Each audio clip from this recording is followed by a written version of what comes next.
भाई भारत में रह के आपने रामायण तो जरूर देखी होगी। जब रामायण देखी होगी तो आप मुझे एक बार बताओ, रामायण भी नहीं देखी होगी आपने, हनुमान जी को जानते होंगे तो आपको पता है जब लक्ष्मण जी जब मूर्छित हो गए थे तो वो अपना आकार बढ़ाते हैं पर्वत को उठाने के लिए, पता है ना आपको। देखो देखिए अपना आकार बढ़ा कर लेते हैं भाई। जब अपना आकार बढ़ाते हैं तो आपको पता है ये हाथ जितना लंबा होता है वो हाथ उतना भी लंबा होता है, आंखें भी बड़ी होती है, नाक कान सभी अंग समान रेशियो में बड़े होते हैं भाई, होते हैं नहीं होते हैं। जैसे मान लेते हैं ये भुजा है ABC, ये हो गया भाई PQR हो गया। देखो अगर मान लेते हैं भुजा 5 4 3 है, अपना आकार बढ़ा के अगर 10 गुना कर लेते हैं 50 हो गया, ये 40 हो गया, ये कितना हो गया भाई 30 हो गया। तो जाहिर सी बात है अब देखो भुजाओं का अनुपात लेते हैं, हाथ का अनुपात हाथ से ही होगा, इसलिए भाई देखो भुजाओं का अनुपात निकालते हैं। AB अपॉन क्या हो जाएगा PQ, तो 5 बटा कितना हो जाएगा भाई 50, कितना आया भाई 1/10।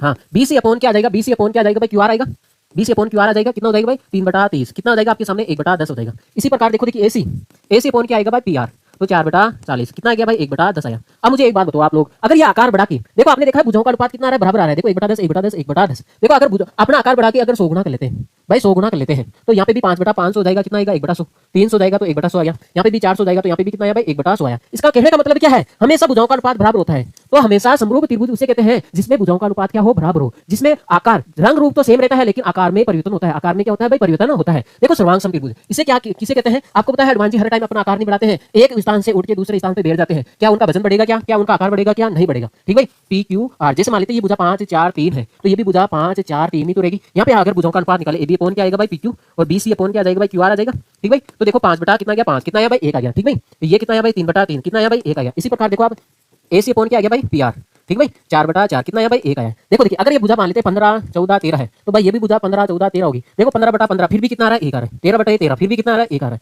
14/14 फिर भी कितना आ रहा है 1 आ रहा है। इसका मतलब है सर्वांग समत्रिभुज उसे कहते हैं जिसमें रंग रूप आकृति सब कुछ सेम रहता है। ठीक भाई और इसमें भुजाओं का अनुपात हमेशा 1 आता है। ठीक भाई और इसमें तो चेंज होता रहता है लेकिन भुजाओं का अनुपात बराबर आता है। ठीक है भाई ओके। और ये आपके सामने सर्वांग समत्रिभुजों की प्रॉपर्टी है और ये है समरूप त्रिभुजों की प्रॉपर्टी है। ठीक भाई ओके।